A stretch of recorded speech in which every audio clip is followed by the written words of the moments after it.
लड्डू गोपाल की सच्ची सेवा। एक समय की बात है।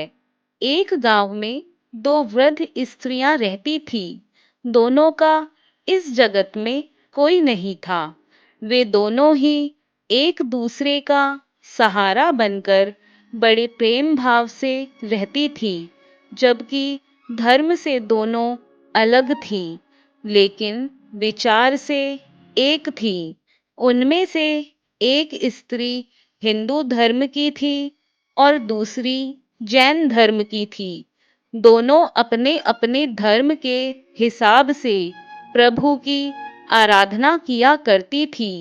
उनमें से जो हिंदू धर्म की स्त्री थी, उसने अपने घर के मंदिर में श्री कृष्ण के बाल स्वरूप लड्डू गोपाल को बड़े प्रेम भाव से विराजमान किया हुआ था और उन्हें प्रतिदिन एक बालक की तरह रोज नहला धुलाकर सुंदर वस्त्र आभूषण आदि पहनाकर तैयार करती थी। वह उन्हें एक बालक के समान ही मानती थी। इसीलिए वह जब भी कहीं बाहर जाती तो उनके लिए फल, खिलौने आदि चीजें लेकर आती थी और प्रेम पूर्वक उनको भोग लगाती थी। इसी तरह वे दोनों स्त्रियां एक दूसरे के परस्पर सहयोग से अपना सुखमय जीवन व्यतीत कर रही थी। वो दोनों जब पूजा पाठ एवं सभी कामों से मुक्त होती थी, तब बचा हुआ समय एक दूसरे के साथ सुख दुख बांटते हुए व्यतीत करती थी। कुछ समय बीतने के बाद श्रावण मास में हिंदू स्त्री को तीर्थ यात्रा पर जाने का अवसर मिला। तब उसने अपनी अति प्रिय उस जैन धर्म की स्त्री से भी चलने के लिए कहा, लेकिन वह वृद्धावस्था अधिक होने के कारण वह चलने फिरने में थोड़ी असमर्थ थी। इसीलिए उसने जाने से मना कर दिया और कहा कि मुझे चलने फिरने में परेशानी होगी, इसी कारण तुम्हें भी तीर्थ यात्रा में विघ्न रहेगा। तब वो हिंदू स्त्री उदास मन से तीर्थ यात्रा पर अकेले ही जाने के लिए तैयार हो गई और जाते वक्त उसने उस जैन स्त्री से कहा, सखी, मैं 1 माह के लिए तीर्थ यात्रा पर जा रही हूँ। तुम मेरे आराध्य श्री कृष्ण बाल स्वरूप लड्डू गोपाल का ध्यान रखना। उन्हें बिल्कुल एक बालक की तरह स्नेह देना। प्रतिदिन स्नान आदि कराकर सुंदर वस्त्र आभूषण पहनाकर भोग लगाना। उस जैन स्त्री ने सब बातें सुनी और बोली कि हाँ सखी, तुम चिंता मुक्त होकर तीर्थ यात्रा को जाओ। मैं तुम्हारे लड्डू गोपाल का भली भांति ध्यान रखूंगी। इतनी सब बातें बताकर वह स्त्री तीर्थ यात्रा को निकल गई और जैन स्त्री ने सारा कार्यभार अपने सानिध्य में लिया और बड़े उत्साह और उमंग के साथ सुबह उठकर खुद नित्य कर्म से निवृत्त होकर लड्डू गोपाल के स्नान की तैयारी में लग गई।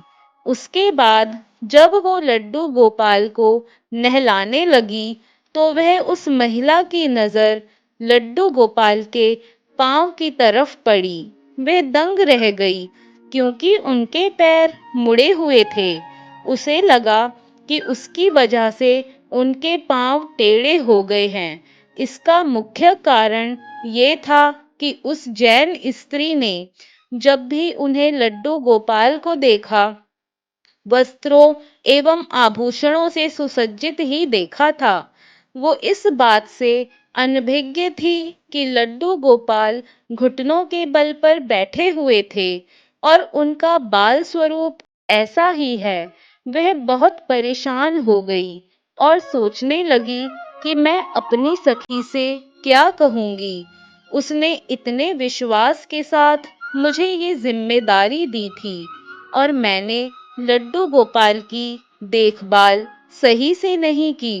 ये सब सोचकर वह चिंतन में बैठी ही थी कि उसे याद आया कि उसकी सखी ने कहा था कि लड्डू गोपाल सिर्फ एक प्रतिमा नहीं है, बल्कि जीवित होते हैं। बस फिर क्या था? उसने निश्चय किया कि अब प्रतिदिन उनके पैरों की मालिश करेगी और वह दिन में कई बार ऐसा ही करने लगी। और जैसा कि भगवान श्री कृष्ण का स्वभाव है, वो है ही इतने कृपालु दया निधान, उस वृद्ध स्त्री की इस नादान भक्ति से वशीभूत होकर उन्होंने उस पर अपनी अपार कृपा लुटा दी। और एक दिन वह जैन स्त्री रोज की तरह सुबह उठकर लड्डू गोपाल को नहलाने का प्रबंध कर ही रही थी कि उसकी नजर उनके पैरों पर पड़ी। उसने देखा कि लड्डू गोपाल के पैर ठीक हो गए और यह सब देखकर वह वृद्ध जैन स्त्री खुशी से फूली न समाई और ये सारा वृतांत सुनाने के लिए अपनी सखी का बेसब्री से इंतजार करने लगी। कुछ समय पश्चात जब वह हिंदू धर्म की स्त्री तीर्थ यात्रा पूर्ण करके वापस आई, तो सबसे पहले वो अपने लड्डू गोपाल के दर्शन को ललाहित थी। और जैसे ही उसने लड्डू गोपाल को देखा तो आश्चर्य में पड़ गई। उसने देखा कि लड्डू गोपाल खड़े हुए थे।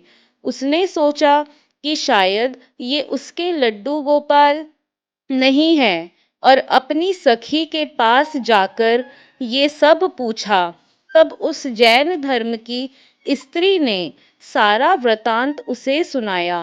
उसकी बातें सुनकर हिंदू स्त्री समझ गई कि ये सारा खेल उस मुरलीधर कृष्ण कन्हैया का है और दौड़ी दौड़ी लड्डू गोपाल के पास पहुंची और उनके चरणों में गिरकर बोली, हे मेरे कन्हैया, हे मुरलीधर, आपकी दया की कोई पराकाष्ठा नहीं है, आपकी कृपा का कोई सानी नहीं है। और फिर वह उस जैन धर्म की वृद्ध स्त्री से बोली कि हे सखी, तू धन्य है, तुझ पर श्री कृष्ण की ऐसी कृपा हुई है जो कोई कभी सोच भी नहीं सकता है। तुझे नहीं पता कि हमारे लड्डू गोपाल के पांव तो ऐसे ही थे, क्योंकि उनका ये बाल स्वरूप बैठी हुई मुद्रा में है, लेकिन तेरी भक्ति ने उनके इस स्वरूप को बदल दिया और उनके पैर सीधे कर दिए। भगवान श्री कृष्ण की लीला अपरंपार है। बोलो लड्डू गोपाल की जय।